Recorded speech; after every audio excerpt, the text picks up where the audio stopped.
terms of service to do it.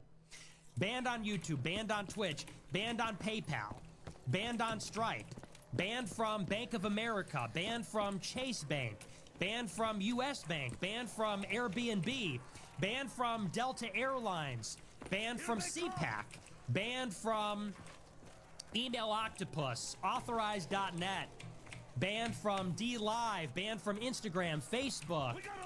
I've been banned from shit you haven't even heard of. But what really gained Nick Fuentes' infamy was not his quarrels with the right-wing youth-centered outlets. It was his involvement in what was eventually portrayed as the true, yet hidden underbelly of the Trump movement. When did you get to 100%? When did you know this is something that I have to do for yourself? Charlottesville. The Unite the Right rally in Charlottesville happened in August of 2017, and it gave the media a great opportunity to skewer the growing support for Donald Trump as the very thing they wanted it to be all along, a Nazi-like fervor. It was also a wonderful photo op.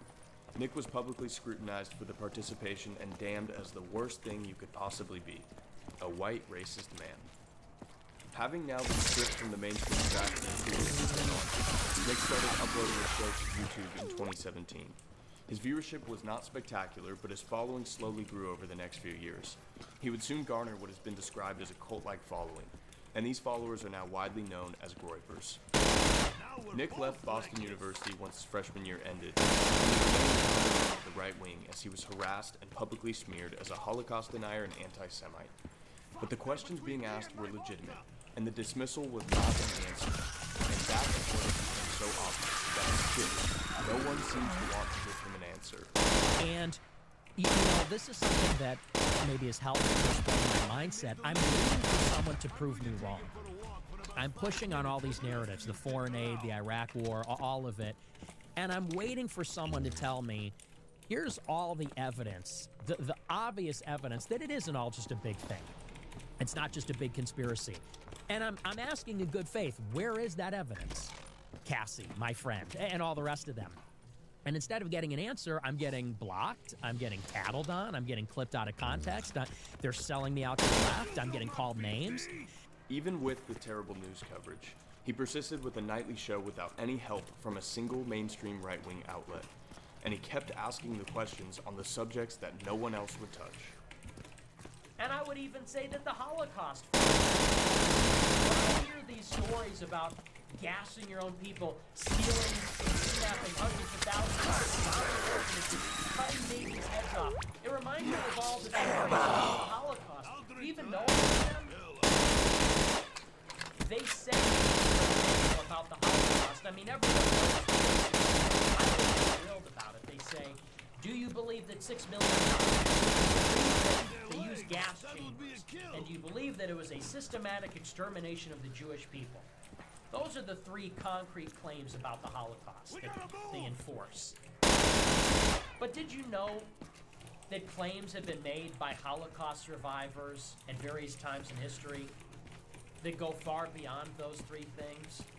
Some have said, for example, that Jews in concentration camps were masturbating. The Nazi scientists experimenting with masturbation machines, and they were masturbating them to death. Why? Since he was now essentially blacklisted from mainstream conservatism, he began building what has now become a parallel right wing. It rejects the pluralistic, classically modern right and cultivates both a nationalist and racialist ethic that's predicated on Christian priors rather than the libertarian-centered presuppositions of the more palatable new right.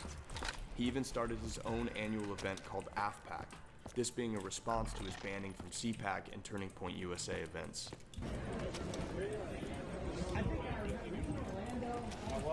I remember you kicked me out there too. I probably did. Or maybe it was Dallas, I don't remember. Ben, it's great to see you. Why did you give a 45-minute speech about me at Stanford and you won't even look at me?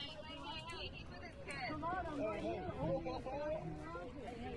He spent the next few years in the underground fostering a larger following while also but it was in 2020 that he lashing from the powers that be.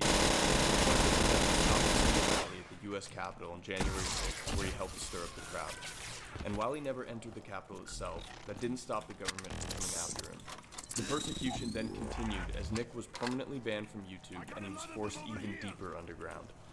Nick was able to find some autonomy through the online platform called Cozy TV, where he aired his show following the ban.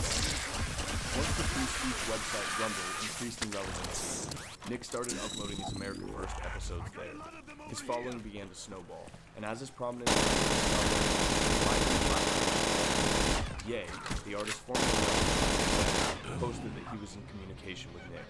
And after Ye had his own public denunciation of Jewish power, they came out together on multiple occasions for some very viral moments. Yo, you know I'm here with my white supremacist homeboy Nick. We back. You know, blacks are overrepresented in violent crime. But when you meet an individual black person, you don't apply that. You start with a fresh slate every time you meet someone. Do you do that with Jews? Nope. In 2022, a dinner took place between Ye, Nick, and Donald Trump at Mar-a-Lago. Nick was only 24 years old at the time, and he was yet again smeared as being worse than the devil. Meeting of the mindless at Mar-a-Lago. We learned on Friday that Trump had dinner with Kanye West and a white supremacist / Holocaust denier named Nick Fuentes. After Elon Musk